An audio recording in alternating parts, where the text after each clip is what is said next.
November 5th, 2021. This is the Daily Rob, and I know you want to like, subscribe, comment, and if you hate looking at us, go straight to any major podcast platform and you can listen to us instead. On that note, drum roll please for the legendary Rob Smith. That would be me, Steve. Yes, people can listen to us in our mellifluous voices. Stu, I'm out here in South Dakota. It's nippy. As you can see, Mount Rushmore here in the background. Yeah. Who's your favorite Mount Rushmore man, Stu? You better not say Abraham Lincoln. That's a real toughie for me. You know, I have such a soft spot for Teddy Roosevelt. It's tough for me. It's tough for me not to say Teddy. All right. But the more I look at Mount Rushmore, the more I see space for them to do. Your head right to the right of big old George Washington. I think that would look real nice. You know, there has been talk about that stuff. But, you know, I'm so modest. I'm like, oh, shucks. Do you really want to do that? Maybe we can do it posthumously. I just would feel just kind of funny, Stu, you know? That's the kind of guy I am. Well, maybe you'd feel a little bit better if we took Lincoln and gave him a major facelift to look like you. That would work. As we all know, he was a tyrant, Stu. He invaded the South to subjugate it for money. They don't teach you that under critical race theory, but that's what happened. And he committed war crimes too. All for the almighty dollar, Stu. You know, I think a lot of people don't realize how much of the revenue of the United States was coming from the South during that time period. I think it was 80% of all the revenue that went to the federal government came from the South, which only had a third of the population, Stu. Yeah. And Stu, what happens if the South succeeds? Free trade South has all the warm water ports. It's where all the trade goes through. All of a sudden, there's no revenue at all for the federal government. And all the shipping and industry goes through the South. So therefore, we will bayonet you to death and burn your houses down and burn your factories down, such that you can rejoin the Union, and then we can rape you some more.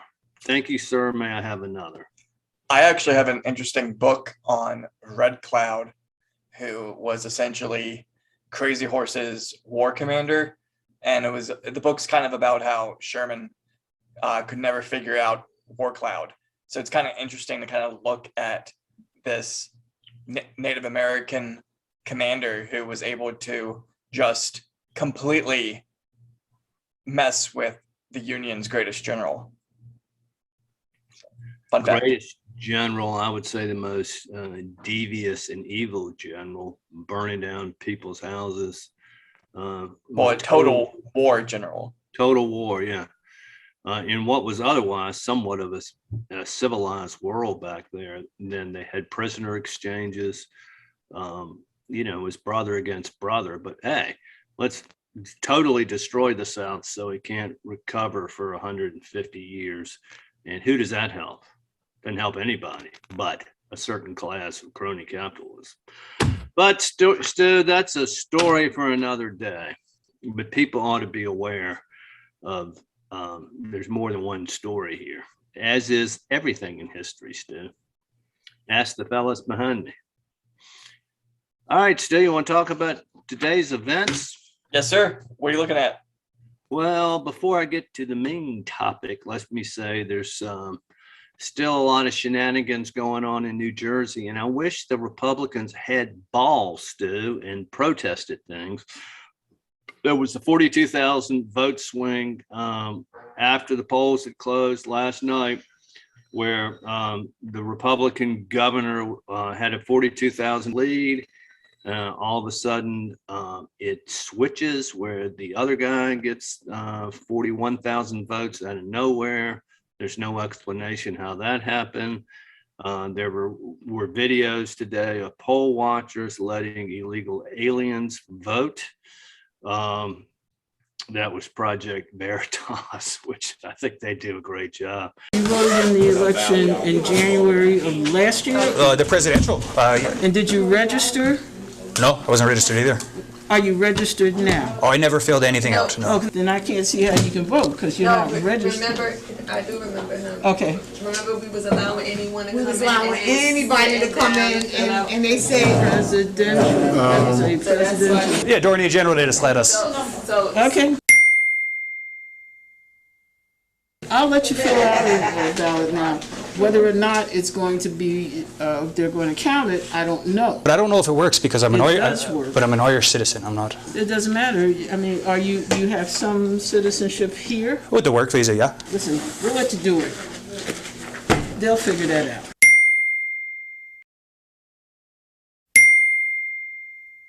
The brand new one, yeah. There's not much many new ones, just so you know. It's one thing to read about something, Stu, but when you see it, for those who need that, I don't need that. I can facts are facts regardless if you see an image of them or not. But for some people, that's powerful. That's O'Keefe's big thing, is that he wants to shock you with seeing the reality of the situation through video. And they have this new fella that's working for them who shows up in a lot of videos, and he just is a superstar. So he was the one who went to the school and then the school board of the Antifa teacher and was present for that. He kind of photobombed AOC where he was taking a picture with her, and then he starts grilling her on matters. One more. I drove 1 hour. If I can please. Yes, of course. I drove 1 hour just to let you know that I am a journalist with Project Veritas. Oh, and I would actually like to ask you about some commentary that you said about us. You actually see that Charlie Chesner from CNN was exposed as pushing propaganda and bias. We were creating a story there that we didn't know anything about. So I think that's propaganda. I noticed you didn't say anything about that, but you said something about us online. Thank you so much. Thank you. Do you even live in the Bronx, in the neighborhood you claim you're from? I think she lived there for a long time, so I don't know. That's what I had heard, but we haven't seen her. Yes. Nobody saw her, no. Yeah. Everyone in the community never seen her. We investigated that. Turns out, actually, to be perhaps misleading. Thank you so much. They don't reveal this fella's name, but he's just, I love that guy. He's just great. He's another Stu. And also there are reports of the video of the computer machines where you hit the Republican guy and it doesn't register the vote. We've got to do the I meant to do it, and then we got so busy. Yeah, well, busy is the word. We've got to take care of things first. No, I know. But they have a good turnout too. Yeah, my choice is not lighting up. Okay. What you want to do, instead of trying to work with a box, right the middle of the name. Okay, the middle of the name. Yes, and hold it. See if that works. Now you're going to sign in the box. It does not work. Okay, don't hit it. Hold it. Okay, I just have my finger on it. Okay. I knocked on your door and I noticed nobody was home. Yeah. That's odd. It is not.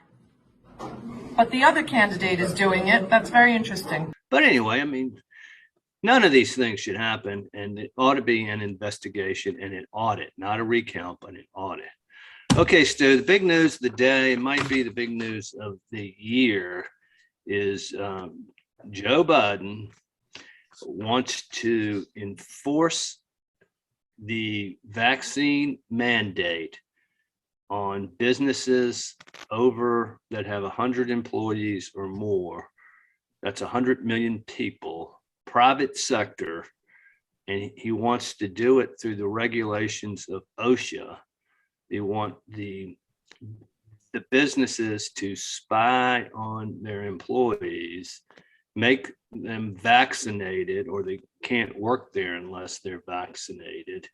It's a $14,000 fine per incident for an employer, which means an incident can be, one man who's not vaccinated can have several incidences.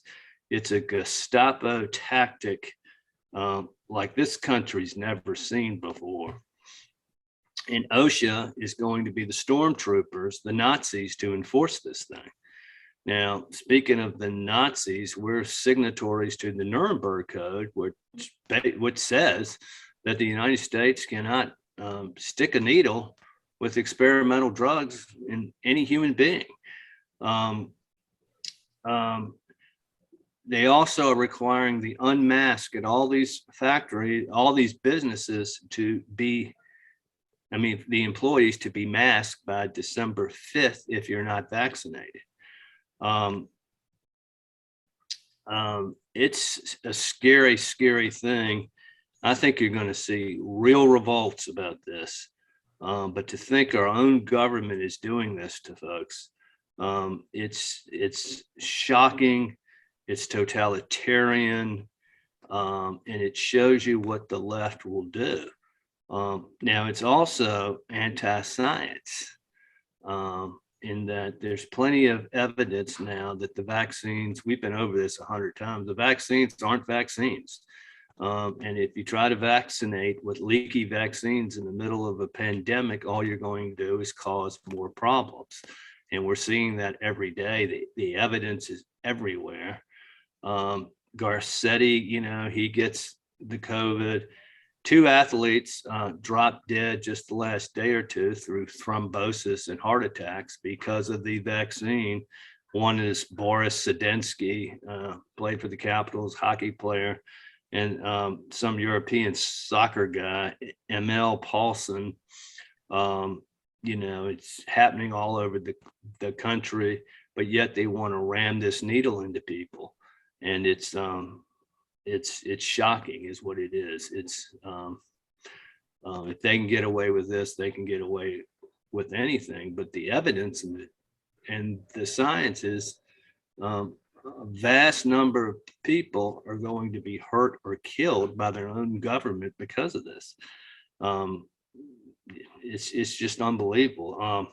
San Francisco is mandating that kids 5 and over must have a vaccine passport. There is absolutely no evidence at all that any of these kids need to be masked, which deprives them of oxygen, or that they spread the disease. The flu, the flu kills children.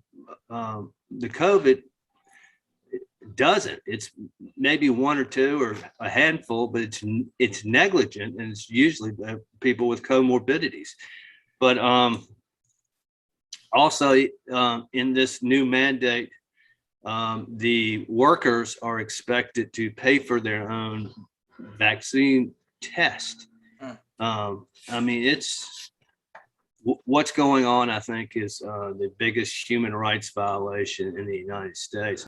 But the unenlightenment and the willingness to do this to your own people, it's scary. So we will see where this goes, Stu, but I'm sounding the alarm now because I think this is going to be revolution, pitchfork, tar and feather, muskets raised type of thing. It's unbelievable. And I think we need to let people know about it. So I'm looking at a few things right now. So something that I find to be very interesting, I kind of watched it live, so it struck me odd when I saw it live. So when Biden gave his statements concerning the Virginia election, if I'm being very honest and impartial, I thought that was probably the most lucid I've seen him in a very long time. He kind of has these different little kind of what I'd call characters he embodies. And he is kind of a grumpy old man. When he gets questioned, you can kind of, there are many instances where he kind of goes off. And so he was on the verge of going off with the reporters when he was being asked about why did Virginia turn red. So he was approached with the question concerning the 450K going to migrant settlements concerning being separated from families, and he said that it was garbage and that why would we do that? Mr. President. This ought to be good. I think so too. About the way forward, Mr. President, as you were leaving for your overseas trip, there were reports that were surfacing that your administration is planning to pay illegal immigrants who are separated from their families at the border up to $450,000 each, possibly $1 million per family. Do you think that that might incentivize more people to come over illegally? If you guys keep sending that garbage out, yeah, but it's not true. So this is a garbage report. Yeah. Okay. So $450,000 per person. Is that what you're saying? that was separated from a family member at the border under the last administration. That's not going to happen. The ACLU, which was the organization that had the case advocating for these illegal immigrants, is furious at him for saying that. They say that he hasn't been briefed on it. Maybe that's why he doesn't know. But to call it garbage is ridiculous. But his government proposed this. Yes. There's no question about it. And again, this is another example of just lying with no conscience. And or who's driving the fucking bus? Well, he's clueless. We know that. And probably somebody else is driving the bus who lives off of Connecticut Avenue in Embassy Row. Which is a very pretty part of DC. Whose parents were communist, and he was taught by a communist Catholic cardinal. But anyway, but part of this is the media never calls you on being a liar, so it's acceptable to lie. Whenever you don't like something, you just lie about it, and there are no consequences. Well, and DeSantis. But he's still a good Catholic, Stu. Yes.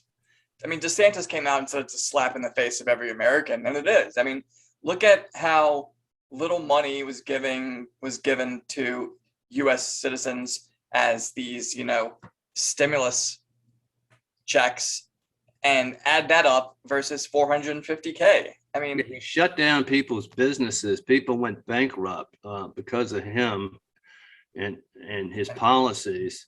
I must say some of it's because of Trump as well. Yeah, we have to be honest about that. Yeah, have to be honest, too, because we're Smith boys. We're honest. We're badasses, but we tell the truth.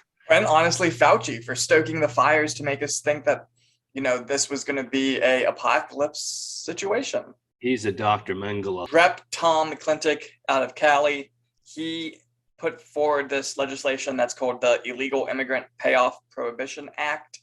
It already has a lot of popular support, but they're trying to prevent AG Garland from being able to give out money. And I don't blame them. So I'm watching that. When I saw the footage live, it struck me as odd.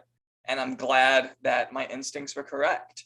That I initially, because often, I think I'm a pretty impartial person.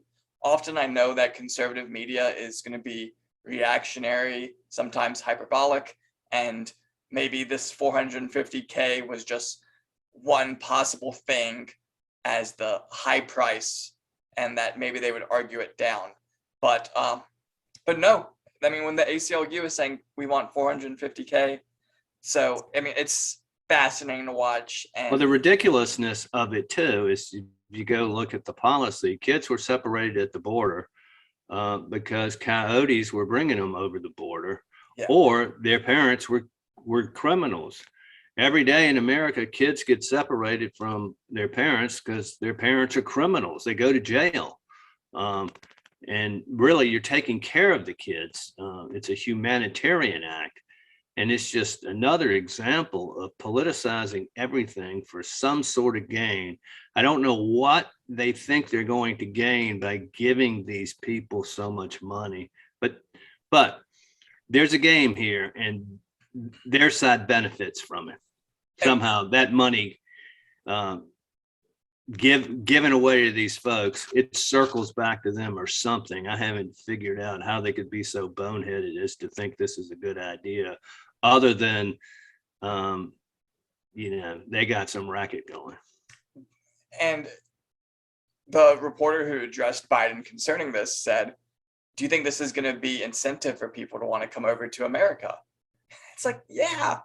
And then Biden has the audacity to say, well, it will be if you keep stoking it.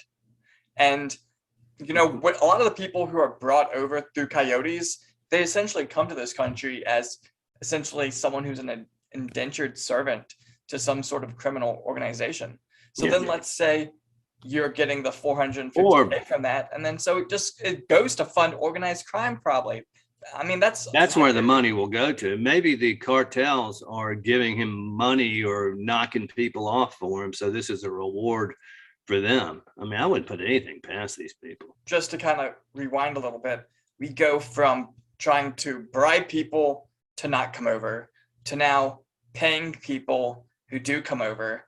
We also have the previous Biden affiliated administration with him and Obama, fast and furious. I mean, why are we dealing with the cartel this way? We should, if anything, we should be working with the actual Mexican government to further legitimize them and prevent the cartel from having the massive influence that it has. This next story is about the Duchess of Sussex.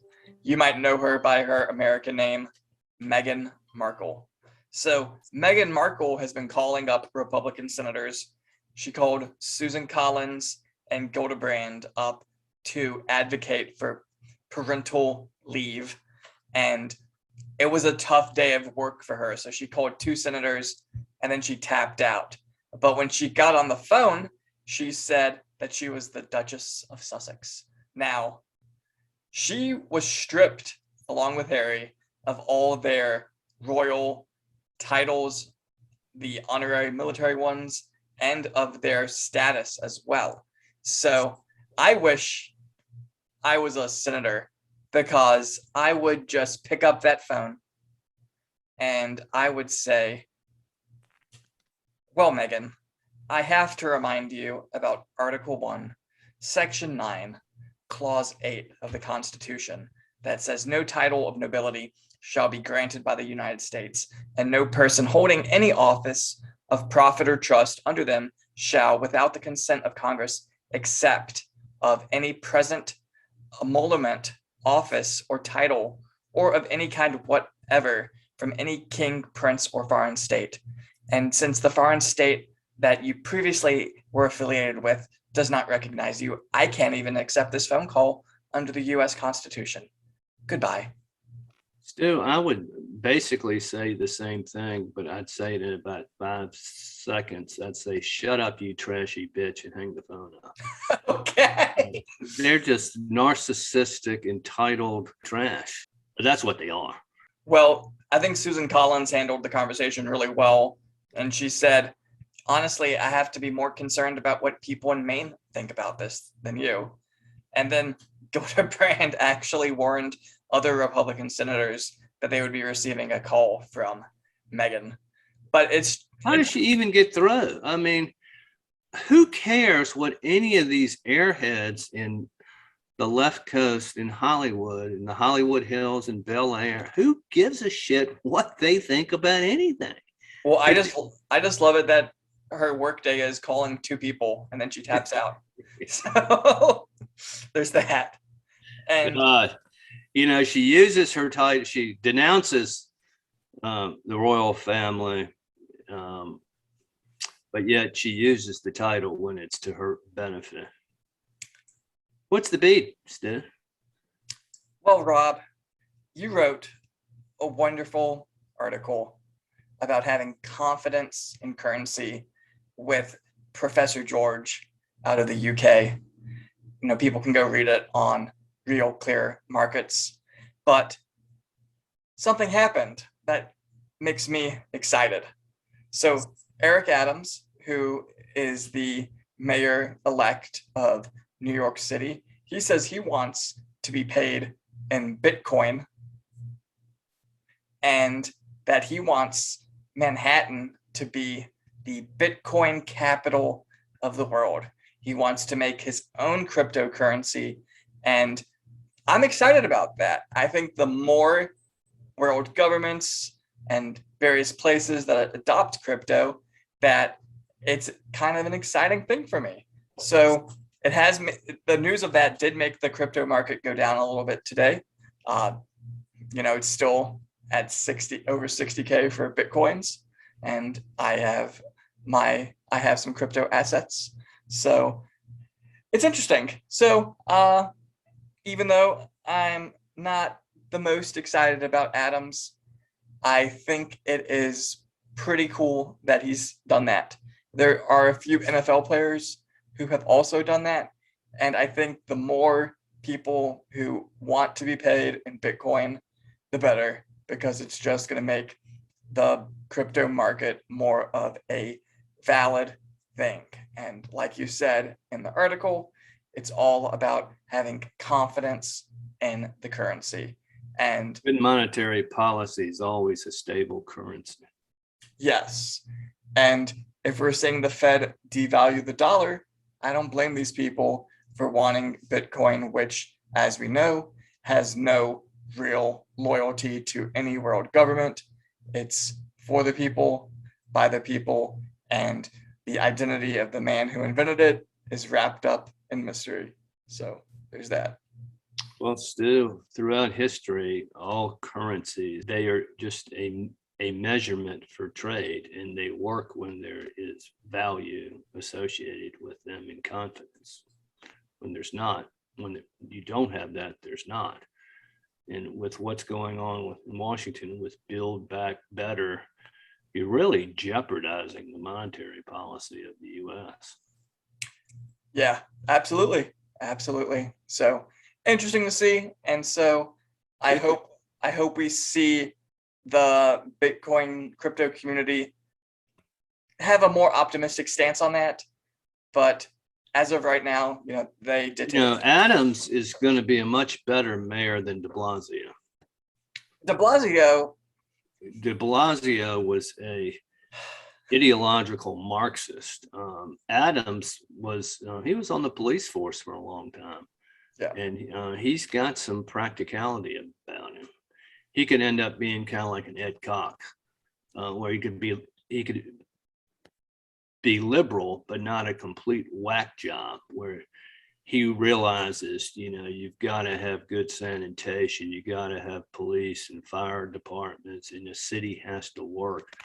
A city to work is really cleaning the streets and collecting the garbage and doing municipal things and not ideological things. And he might serve much more on a practical basis. Do you have any wisdom you want to drop on the people?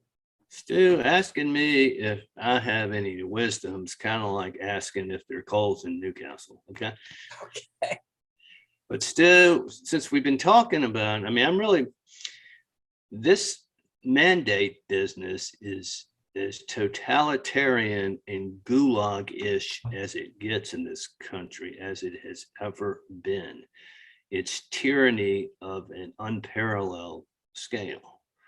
So I thought I would read some quotes from someone who has been a victim of tyranny, but seen tremendous persecution, but has evolved and left us with a lot of literature and a lot of philosophy. He was born in 1918. He died in 2008. He was an Orthodox Christian originally. He became enthralled with Marxism. He served in the Red Army, but then he wrote a letter to somebody where he criticized Stalin, and he went to the Gulag for 8 years. As you probably know, Stu, this is Alexander Solzhenitsyn, and he wrote a book called The Gulag Archipelago. Well, I think these quotes are interesting because they denote the nature of man, and also, I think, give us an insight into his Christianity, in the sense that he became an atheist and a commie, but his time in the work camps made him a Christian again. And I think these quotes are an insight into his understanding of man and good and evil, and man's capability to have both good and evil within him. Okay, unlimited power in the hands of limited people always leads to cruelty. He certainly experienced that. No, the old proverb does not lie. Look for the brave in prison and the stupid among the political leaders. If only it were so simple. If only there were evil people somewhere insidiously committing evil deeds, and it were necessary only to separate them from the rest of us and destroy them. But the line dividing good and evil cuts through the heart of every human being.